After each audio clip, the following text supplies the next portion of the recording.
Representation of people act section 33 sub clause 7 படி ஒருத்தர் அதிகபட்சம் 2 தொகுதி, அது எம்பி தேர்தலோ இல்லை எம்எல்ஏ தேர்தலோ ஒருத்தர் அதிகபட்சம் 2 தொகுதியில் மட்டும்தான் போட்டியிட முடியும். அதுக்கு மேலே நிற்க முடியாது. அப்படி நிற்கிற 2 தொகுதியிலுமே அந்த வேட்பாளர் வந்து ஜெயிச்சிட்டாரு அப்படின்னா எலெக்ஷன் ரிசல்ட் வந்த 14 நாளைக்குள்ள அதில் ஏதாவது ஒரு தொகுதியில் வந்து அவர் வந்து ரிசைன் பண்ணிடும். ரிசைன் பண்ண அந்த தொகுதியில் வந்து இடைத்தேர்தல் நடத்துவாங்க. ஏன் வந்து ஒருத்தர் எத்தனை தொகுதியிலும் போட்டிடலாம்னு வச்சுக்காம 2 மட்டும் வச்சிருக்காங்க, 4, 5, 6 வச்சிருக்கலாம்ல அப்படின்னு சொல்லி உங்களுக்கு கேள்வி வருது அப்படின்னா அதுக்கு காரணம் வந்து ஒருத்தர் 4 தொகுதியில் நிற்கிறாரு அப்படின்னா 4லையுமே ஜெயிச்சிட்டாரு அப்படின்னா மிச்சம் 3ல் வந்து அவங்க வந்து ரிசைன் பண்ணணும். அப்போ அந்த 3லையுமே தேவையில்லாத மறுபடியும் ஒரு இடைத்தேர்தல் நடக்கும். ஸோ இந்த விஷயத்தெல்லாம் அவாய்ட் பண்ணணும் அப்படிங்கிறதுக்காக தான் ஒருத்தர் அதிகபட்சமாக எந்த தேர்தல் இருந்தாலும் 2 தொகுதியில் மட்டும் தான் போட்டிட முடியும் அப்படின்னு சொல்லி வரம்பு வச்சிருக்காங்க. சப்போஸ் 2 தொகுதியில் நிற்கிற ஒருத்தர் 2 தொகுதியிலுமே தோத்துட்டாரு அப்படின்னா அவர் எம்எல்ஏ ஆக முடியாது, வீட்டுக்கு போக வேண்டியதான். சரி, தோக்கிறதாலும் ஜெயிக்கிறதெல்லாம் இருக்கட்டும், ஆனால் 2 தொகுதியில் நிற்கிற ஒருத்தரோட வேட்பு மனுவை ரிஜெக்ட் பண்ணிட்டாங்க அப்படின்னா அவர் அந்த எலெக்ஷன்லேயே நிற்க முடியாது.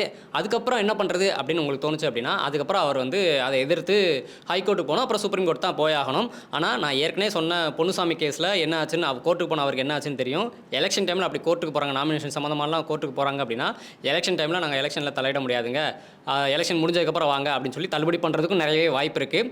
ஸோ வேட்புமனு தாக்கல் பண்ணுறதுக்குன்னு சொல்லி சில ப்ரொசீஜர்ஸ்லாம் இருக்குது. அதெல்லாம் கரெக்டாக பண்ணி கரெக்டாக சைன் பண்ணி பண்ணிட்டோம் அப்படின்னா வேட்புமனு ரிஜெக்ட் பண்ண மாட்டாங்க, அவர் எலெக்ஷனில் நிற்கிறதுக்கு எந்த பிரச்சனையும் வராது. இந்த எலெக்ஷனில் முதல் முறையாக ஆன்லைன்லேயே நாமினேஷன் ஃபைல் பண்ணுறதுக்கு ஒரு வசதியை கொண்டு வந்திருக்காங்க.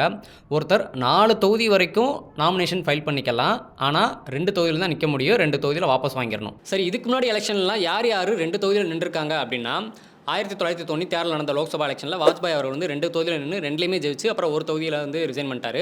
அதுக்கப்புறம் 1999 நடந்த லோக்சபா எலெக்ஷனில் சோனியா காந்தி அவர்கள் 2 தொகுதியில் நின்று 2லையுமே ஜெயிச்சு அப்புறம் பின்னாடி ஒரு தொகுதியை வந்து ரிசைன் பண்ணிட்டாங்க. அதுக்கப்புறம் 2014 நடந்த லோக்சபா எலெக்ஷனில் மோடி அவர்கள் வந்து 2 தொகுதியில் நின்று 2லையுமே ஜெயிச்சு அப்புறம் பின்னாடி ஒன்று ரிசைன் பண்ணிட்டாங்க.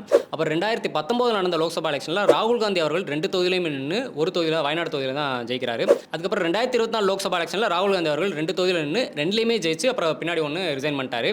2024 ஒடிசா அசம்பிளி எலெக்ஷனில் நவீன் பட்நாயக் அவர்கள் 2 தொகுதியில் நின்று 1ல் ஜெயிக்கிறாரு. ஸோ இப்படி தான் வரலாறு முழுக்க ஒரு வேட்பாளர் 2 தொகுதியில் நின்ன எலெக்ஷன்ஸ் கூட நிறையா இருக்குது. சரி, ஏன் 2 தொகுதியிலையும் வின் பண்ணவங்க ஒரு தொகுதியில் வந்து ரிசைன் பண்ணுறாங்க அப்படிங்கிற ஒரு கேள்வி உங்களுக்கு வரலாம்.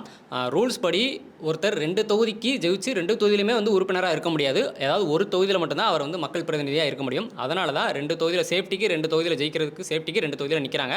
அது 2லையுமே ஜெயிச்சிட்டாங்கன்னா ரிசல்ட் வந்து 14 நாளைக்குள்ளே ஒரு தொகுதியில் ரிசைன் பண்ணிடுறாங்க. ஸோ இதுதான் காரணம். அதுக்கப்புறம் அவர் ரிசைன் பண்ண அந்த தொகுதியில் ஒரு குறிப்பிட்ட நாளைக்குள்ள இடைத்தேர்தல் ஒன்று நடத்தி ஒரு மக்கள் பிரதிநிதியை வந்து தேர்ந்தெடுப்பாங்க. ஆரோக்கியமான வாழ்க்கைக்கு ஆராவில் ஹெல்த் மிக்ஸ் auravil.in வெப்சைட்ல இருந்து வாங்கலாம்.